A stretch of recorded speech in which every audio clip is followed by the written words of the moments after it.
Pues bueno, mi primera, yo he tenido como varios procesos vocacionales, por así decirlo, ¿no?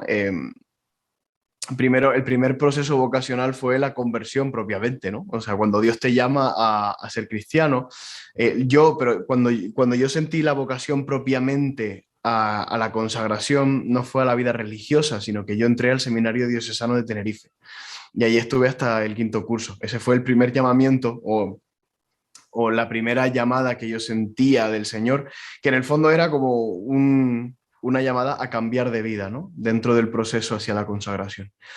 Finalmente, cuando yo estaba en el seminario, pues ya es que empecé a sentir esa llamada más concreta, esa vocación más particular a la vida consagrada, a ser carmelita descalzo. Entonces, en el seminario diocesano pasé un tiempo largo de discernimiento, de acompañamiento espiritual para ver si realmente esto era lo que el Señor me pedía. Y ya cuando tuve un mínimo de certeza, porque las ganas no faltaban, ¿no? Pero faltaba esa certeza de que fuera voluntad de Dios, pues fue que tomé la decisión de entrar a los carmelitas descalzos, ¿no? Bueno, no tomé la decisión, llamé a la puerta, ¿no? Y que ellos tomaran la decisión de aceptarme. Y aquí estoy. Esa fue la llamada a la vida religiosa fue bajo el formato, por así decirlo, del deseo irrefrenable interior de responder a eso que yo en ese momento tenía la conciencia de que Dios me estaba pidiendo. Y nada, y aquí estoy. Lo que suele haber generalmente es un proceso inicial de aspirantado o de conocimiento del instituto desde fuera. Luego hay un proceso de postulantado, que no sé si se llama de otras formas, ¿no? En otros institutos, que es cuando tú entras a formar parte de esa congregación, pero para probar, ¿no? Estás 1 o 2 años probando, viviendo con ellos, compartiendo su estilo de vida para tener mayor certeza de que eso es lo tuyo. Luego está el tiempo central, que en la vida religiosa, bueno, siempre se ha llamado el tiempo del noviciado, ¿no? Que puede durar 1 o 2 años, que es un tiempo de muchísima intimidad con Dios en el carisma, ¿no? En la vivencia particular de cada carisma. Y es, como digo, es un tiempo central dentro de todo el itinerario. Cuando termina el noviciado, generalmente es cuando se hace ahí la profesión religiosa, profesión simple o profesión temporal, que se suele llamar. Ya después tienes una serie de años como estudiante, pues se suele llamar estudiantado, juniorado y demás, que es ya vives como profeso de la orden, pero no has dado el paso definitivo, que viene años después, que es la profesión solemne o la profesión definitiva, por la cual ya te consagras como fraile pues para siempre, ¿no? Ese es el último paso. Así que es un proceso que tiene varias etapas y que un poco pues se va alargando también, ¿no? Tanto, igual que el proceso del seminario, que cada vez es más largo, ¿no? Cada vez hacen falta más años de discernimiento de las vocaciones y demás, pero son esas las etapas que tenemos al menos en la parte que yo conozco, que es la de los carmelitas descalzos. Nosotros, nuestro proceso no tiene como centro último la ordenación sacerdotal, aunque puede tenerla. Lo que pasa es que son procesos de discernimiento distintos. Es Ujú. decir, un franciscano que entra a los franciscanos puede ser fraile perfectamente y sentir esa vocación de manera plena, sin sentir que Dios lo está llamando o sin que la iglesia lo convoque al sacerdocio ministerial. O sea, son procesos distintos. Ahora Sí. bien, suele darse, sobre todo en las órdenes clericales, que los religiosos, una vez que hacen la profesión solemne, ya pueden acceder al sacerdocio ministerial, ¿no? Y puede ser pues el día siguiente, quiero decir, o primero sería el diaconado como tal, y después de un tiempo prudente, ¿no? Que suele ser de 6 meses a un año, pues el sacerdocio, pero siempre después de la profesión solemne. En nuestra orden lo que sí tenemos es mucha tradición de ponernos un apellido religioso. Suele ser al menos en nuestra orden suele ser así. Generalmente, por lo general, conservamos nuestro nombre de bautismo, y le añadimos pues un apellido religioso, a la manera de nuestros santos fundadores, ¿no? Teresa se pasó a llamar Teresa de Jesús. San Juan de la Cruz, pues no se llamaba San Juan de la Cruz, evidentemente, se llamaba Juan de Yepes y se puso el apellido de la Cruz al entrar a la orden. Y así lo fueron haciendo todos los religiosos que entraron a los carmelitas descalzos, ¿no? Y a las carmelitas descalzas. En mi caso, pues yo me he puesto Abel de Jesús, ¿no? Porque generalmente el apellido suele ir un poco con la espiritualidad de cada persona, es decir, con el acento que esa persona pone dentro de todas de todas las dimensiones o aspectos del misterio cristiano, ¿no? El que tenga más devoción a la cruz o se siente más identificado con esa dimensión del misterio, pues se pone de la cruz, ¿no? Y el que se siente más identificado, pues con la vivencia mariana, a lo mejor, experimentada en todas sus dimensiones, pues se pone de la Santísima Virgen o de la Virgen del Carmen o de María, ¿no? Sí, Depende un sí. poco de cada persona. Realmente nadie es autodidacta, porque en el fondo todos aprendemos de personas, ¿no? Yo, por Mm, ejemplo, es verdad que no he ido a una academia como tal. Lo típico, pues de niño sí que ibas a algunos cursos de pintura, de plástica y demás, pero no, fuera de eso, muy poco, ¿no? Sí que he pedido ayuda, he visto cómo lo hacen otras personas, he visto videotutoriales y en mm. definitiva siempre ha sido el deseo de dibujar, el deseo de hacer retratos, el que me ha llevado a aprender más y más siempre, ¿no? Pero vamos, que se hace lo que se puede, ¿eh? Sí, yo le dedico muy poco tiempo, ¿eh? Muy poquito tiempo. Es decir, a lo mejor a veces antes de irme a la cama, pues doy algún retoque a lo que estoy haciendo y así me van saliendo cosas. Yo he gastado muchos videotutoriales de YouTube, en realidad. Es eso. Hoy en día uno puede aprender si tiene la suficiente paciencia y sabe encontrar los vídeos adecuados, ¿no? Eso ya... no hace falta excesivo talento si uno tiene tiempo y ganas, ¿no? Eh, así que sí, yo lo que he hecho ha sido sobre todo ver vídeos, preguntar por aquí y allá y sobre todo, como principal método pedagógico es las meteduras de pata y las equivocaciones. Eso ha sido la tónica general y uno se equivoca y ya no lo vuelve a hacer a la siguiente o lo intenta hacer en menor medida y así. Eso ha sido mi camino de aprendizaje. Tengo a Mary, que es una amiga que me echa una mano sobre todo con la distribución de contenido en las redes sociales, ¿no? Porque yo no estoy en las redes sociales, no estoy a la manera que se suele pensar que la gente está, ¿no? Si yo entro muy de vez en cuando para revisar los mensajes privados y poco más. De vez en cuando subo alguna cosilla, cuando bueno, hago un retrato, lo que sea, pues ya lo subo, ¿no? Y le pongo una descripción y tal. Pero yo no vuelvo a entrar, o sea, veo muy poco de los contenidos que se producen en Instagram y poquísimo de lo que se produce en Twitter, ¿no? Casi todo, pues le voy pasando contenido a Mary y ella lo va distribuyendo en las redes sociales o me va comentando cuáles son las tendencias o en qué está la gente y así yo voy escribiendo, entro de vez en cuando y si hay alguna cuestión pues participo, si veo que puedo decir algo con sentido, ¿no? Pero no estoy mucho en las redes sociales, la verdad, solo eso, para los mensajes privados y respondo cuando puedo, ¿no? Así que sí, en YouTube estoy más tiempo por lo que es, ¿no? Porque es la plataforma a la que me dedico específicamente. Ahí sí que paso más tiempo, pero de resto no suelo estar muy al loro, la verdad. En cuanto a lo que es el vídeo como tal, lo hago yo. O sea, lo que es Grabación y grabarlo, montaje, ¿no? editarlo y publicarlo, eso sí. Más específicamente eso lo hago yo. Aunque siempre pues tengo gente que me ayuda, pues si cámara en mano, que si alguien va conmigo a un sitio, que si alguien me hace alguna toma, pues yo qué sé, caminando por un sitio y demás. Sí, algún hermano de los frailes me echa una mano con la cámara o quien sea, ¿no? Quien, quien tenga ahí para explotar. Lo Creativo. ideal siempre es tener una persona, un equipo a tu lado, sobre todo a nivel espiritual y a nivel creativo, pero no Eso es. siempre es posible, no siempre es posible, porque cada Claro. uno pues tiene sus cosas, ¿no? Y hay que Mm. optimizar a las personas también. En el libro ese de Internet y Vida Contemplativa, pues reflexiono mucho sobre estas cuestiones en espiral, ¿no? Que te atrapan, que te quitan 2 horas de tiempo sin que tú te des cuenta. Si tú ibas a ir a una cosa, ya no te digo a YouTube, ya te digo a Wikipedia, y con la hipertextualidad, las cuestiones, el sesgo de contenidos y demás, pues al final terminas en los lugares más impredecibles e inesperados y ahí se te ha ido media tarde. Yo es algo que no me puedo permitir, no solo desde el punto de vista de mi consagración contemplativa, ¿no? Que ya de por sí sería motivo más que suficiente para tener la debida prudencia en cuanto a la vivencia en el continente digital, sino también por cuestiones de tiempo. Es decir, yo las horas que paso delante del ordenador no son tantas. Y si tengo 2 o 3 horitas para editar vídeos, pues tengo que gastar esas 2 o 3 horitas en editar vídeos, en grabarlo y en hacer la miniatura y en poner la descripción y saber cómo se va a promocionar ese vídeo y el SEO y todo eso. Si dedico de esas 2 o 3 horas, 1 hora y media a las cuestiones que se suelen ir y te suelen gastar el tiempo de manera rapidísima, pues ya no podría hacer el trabajo, ya no podría producir los vídeos, ¿no? Dos perspectivas, ¿no? De tejas para abajo y de tejas para arriba. Es decir, de Texas para abajo, en las cosas mundanas, por así decirlo, de Internet, hay cosas que de por sí yo creo que son bastante inexplicables.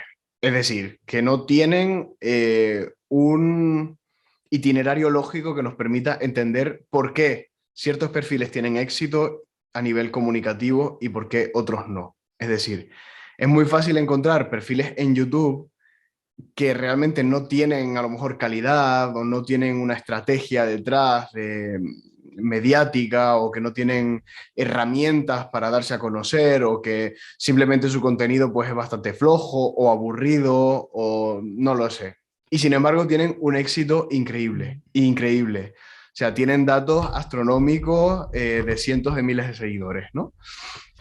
Y por otro lado, hay gente muy buena, muy preparada, que hace contenido estupendo, profundo, divertido, dinámico, y que a lo mejor se queda en 100 o 200 seguidores, ¿no? Entonces, ante esa dicotomía uno se plantea cosas y dice, al final, ¿cuál es el sentido de todo esto que se llama SEO, ¿no? De la programación, de las estrategias para llegar a más gente, si al final nos damos cuenta de que eso relativamente no tiene ninguna función o no sirve, en palabras más así, no sirve para nada, ¿no? Entonces, eso de Texas para abajo. Y luego de Texas para arriba es verdad que Dios lleva los hilos de la historia. Y Dios hace lo que le da la gana por los medios que le da la gana en su providencia amorosa, eso está claro. Y si Dios elige a una persona para dar testimonio, esa persona va como a sobreponerse a las dificultades que le vengan y eso va a dar fruto, ¿no? ¿Qué pasa? Que los frutos desde el punto de vista cristiano no son sinónimos de éxito. El Evangelio no nos pide éxito, eso está claro. De hecho, uno puede pensar que el éxito como tal es contrario al Evangelio. Quiero decir, primero porque no, Jesús nunca habló de éxito, de triunfar desde el punto de vista cultural, comunicativo y demás. Y en segundo lugar porque mundanamente hablando, la vida de Jesús, que es el modelo, por supuesto, de todo cristiano, fue un fracaso infinito. Es decir, murió en la cruz. Y la resurrección como tal y la fundación de la iglesia son hechos sobrenaturales, que escapan a la vista del mundo, que no son comprobables así desde el punto de vista de la historiografía, la ciencia, vamos a ver cuál es la fórmula. No, sino que son hechos que escapan a la temporalidad, la trascienden e impregnan la historia, pero de por sí los hechos mundanos de la vida de Jesús terminan así con un fracaso estrepitoso. Por tanto, nosotros somos seguidores de un fracasado que fue ensalzado por Dios desde su propio fracaso, por así decirlo. Por tanto, esto de buscar el éxito como tal, pues hay que ponerlo entre interrogantes, ¿no? Uno tiene que buscar sobre todo dar frutos evangélicos, dar los frutos que Dios quiere, ¿no? Y anunciar su palabra a las gentes, aunque a veces eso tenga o aparezca bajo el signo de la contradicción o como necedad para los gentiles, por así decirlo, ¿no?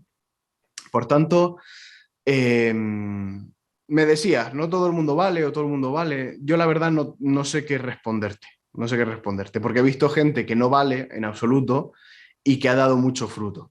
Es decir, gente que no tiene esa capacidad, ¿no? Como aquel profeta que era tartamudo y Dios lo llamó y le dijo, lo que yo te mande tú dirás, ¿no? Y tiene mucho, y da mucho fruto. Y gente muy preparada, con muchos estudios, con muchas capacidades comunicativas que no lo han dado, ¿no? Entonces es un poco misterioso, tanto desde Texas para abajo como visto desde la perspectiva eterna, celestial. Bueno, yo creo que la pregunta sobre cómo dar fruto se la tiene que hacer igual un sacerdote que un seglar, ¿no? Porque al fin y al cabo, pues es verdad que todos por nuestro ministerio concreto, tanto de sacerdotes como seglares, tenemos unas funciones específicas, por así decirlo. Pero en realidad todos tenemos que preguntarnos a qué nos está llamando Dios de manera concreta, ¿no? Cada uno tiene un carisma. Yo creo que todo el mundo ha recibido un carisma o participa de un carisma determinado, ¿no? Porque Dios tiene un plan para cada persona. Y ese plan puede ser, bueno, desde cuidar de nuestros nietecitos, ¿no? Y ayudarles a conocer a Jesús y cuidar de ellos y ayudar a sus padres y demás, como puede ser, pues, crear una gran plataforma de contenidos audiovisuales de tirada internacional. Pues quién sabe, ¿no? Pero cada uno Mm. tiene que ser, no hay fórmulas, no hay reglas, no, Lo que hay que dejar es espacio a la creatividad, porque el Espíritu Santo es creativo en nosotros y Dios es el primero que quiere manifestarse al mundo y que el mundo crea en él y que reciba su evangelio. Así que todos, en definitiva, tenemos una misión. Mayormente tengo haters en YouTube, ¿vale? Muchos además, o sea, son muy variados y muy creativos. No, la verdad que muy pocas veces me han afectado los comentarios, porque un hater por definición siempre va a decir cosas que no son verdad.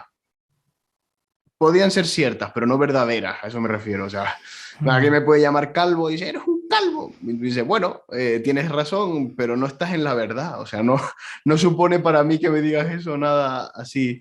Eh, pero sí, hay mucho comentario de hater. Mira, te diré, tiene una particularidad los haters que yo tengo, y es que son todos católicos, fundamentalistas, ¿no? Ese es el tipo de hater que abunda ¿Ah, en los sí? comentarios. Sí, sí. O sea, yo nunca he tenido problemas con ningún ateo prácticamente. De hecho, los ateos, los anticlericales, los que piensan distinto, siempre han demostrado ser gente bastante respetuosa, o al menos no se meten, ¿sabes? Pues si ven que no están de acuerdo, pues simplemente pasan página, cambian de vídeo, no, no sienten la necesidad de destruirme, ¿no? No así los católicos. Mira, yo creo un contenido que yo considero que no es un contenido liberal, no es un contenido modernista, no es un contenido progre que intenta reformarlo todo y desprecia la tradición. Es que es al contrario, generalmente. Estoy siempre haciendo como un esfuerzo por salvar en la actual tesitura, en la cultura actual, los grandes principios dogmáticos, ¿no? Y hacerlos comprensibles y redescubrir la riqueza que tenemos en todo el depósito de la fe, de la tradición de la Iglesia de 2000 años, ¿no? Y considero que siempre lo hago de manera bastante seria, a pesar de que el formato pueda resultar un poco chistoso, un poco ligero, ¿no? A través de la preparación, del estudio de los grandes autores espirituales, de los grandes teólogos. Eh, y sin embargo, muchas veces, pues personas que te digo, fundamentalistas, por algún motivo que yo desconozco, no sé exactamente por qué, porque nunca citan ninguna frase del vídeo o no rebaten ideas reales del vídeo, sino lo que están rebatiendo generalmente son lo que ellos piensan que el vídeo ha dicho y la mayor parte de las veces quizá sin verlo. Y entonces ahí nace el insulto. Es una cosa un poco misteriosa, ¿no? Me pregunto a dónde me... ¿Tú qué defiendes esto? Cuando a lo mejor el vídeo... Por ejemplo, hice un vídeo hablando del episodio este que hubo de C. Tangana y Nati Peluso en la Catedral Sí. de Toledo. Ujú. La tesis del vídeo, la tesis del vídeo era de intentar explicar y defender por qué el templo no es el lugar adecuado para hacer contenidos de tipo erótico. Y ese fue la tesis, y eso fue lo que intenté defender en el vídeo, ¿no? Pues si miras los comentarios de ese vídeo, encontrarás un montón de gente insultándome, diciéndome que cómo yo era capaz de defender aquello. Y uno dice, Sí. no supone nada para mí. O sea, digo, si por lo menos rebatieras lo que yo estoy diciendo, sería divertido leer estos comentarios y podría aprender y tal, pero cuando son comentarios tan descabellados, todos ellos, pues la verdad que no me turba en ese sentido. Me ha turbado algún comentario de alguna persona pues seria, que no es hater, sino que realmente te dice algo que en tu vídeo es imperfecto, que está mal, que has tenido un lapsus, que te has equivocado.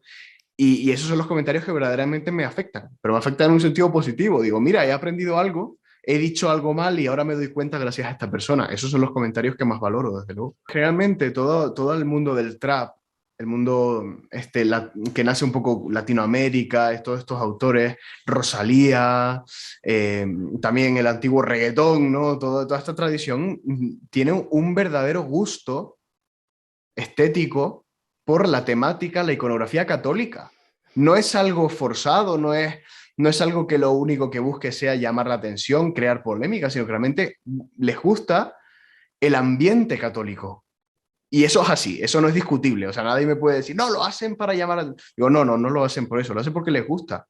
Claro, por decir algo parecido en el vídeo, es decir, por decir que ellos no tienen una intención sacrílega de vamos a profanar este templo con nuestros movimientos satánicos, erotizados y demás, pues claro, mucha gente me llamó tibio, me llamó equidistante, timorato, todas estas palabras que se pueden traer al caso, ¿no? Mientras que, bueno, no sé, la verdad que intento ser bastante fiel a mi forma de entender la realidad y a mis convicciones profundas y en ningún caso ser equidistante, como si eso fuera también algo muy, muy negativo, ¿no? Que tampoco lo es.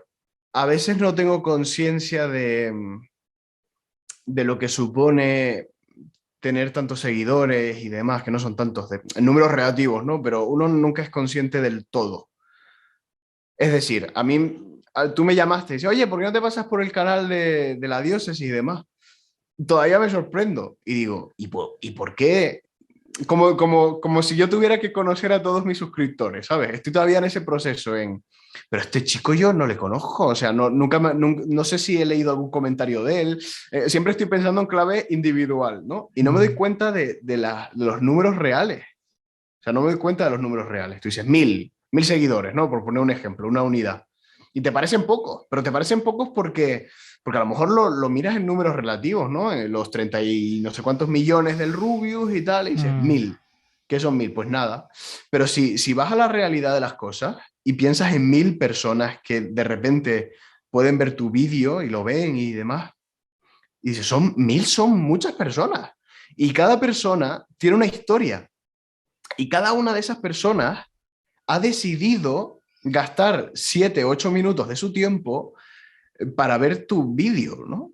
Entonces, estás hablando de 1000 personas, 2000, 3000, 30.000 personas que han gastado 7 minutos de su vida porque han pensado que tú tienes algo que aportarles a ellos, ¿no? Desde el punto de vista de la fe cristiana. Esto es asombroso, esto es maravilloso, esta oportunidad de dar testimonio y de compartir mi fe con tanta gente es algo verdaderamente sobrenatural y extraordinario, ¿no?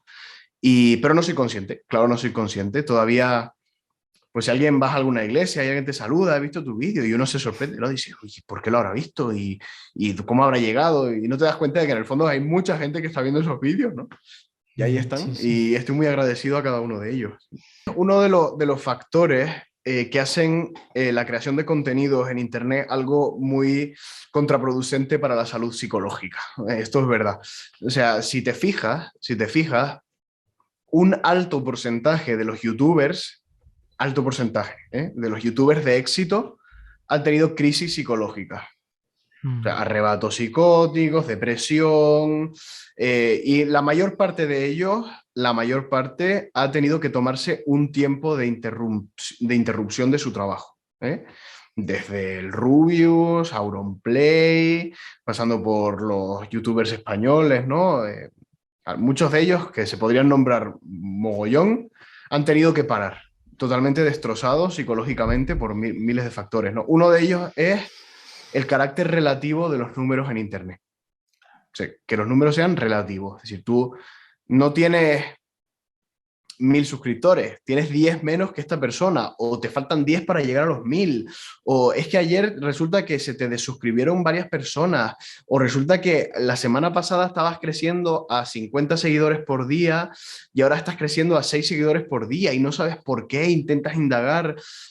Caer en esa trampa es lo peor que le puede pasar a un youtuber, ¿no? Porque empiezas a frustrarte y empiezan las cuestiones económicas y ves tu vida pasar por delante de ti como si no hubiera otra cosa, ¿no? Como si estuvieras en peligro de muerte, como si fuera el fin del mundo.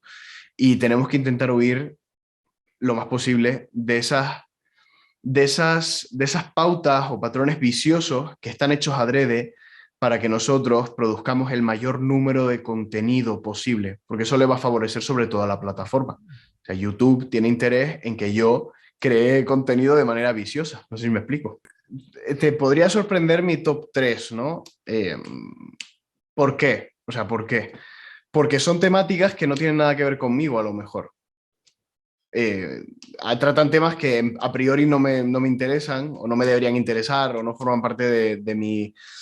O sea, son comunicadores que a mí me apasionan por su forma de crear contenido.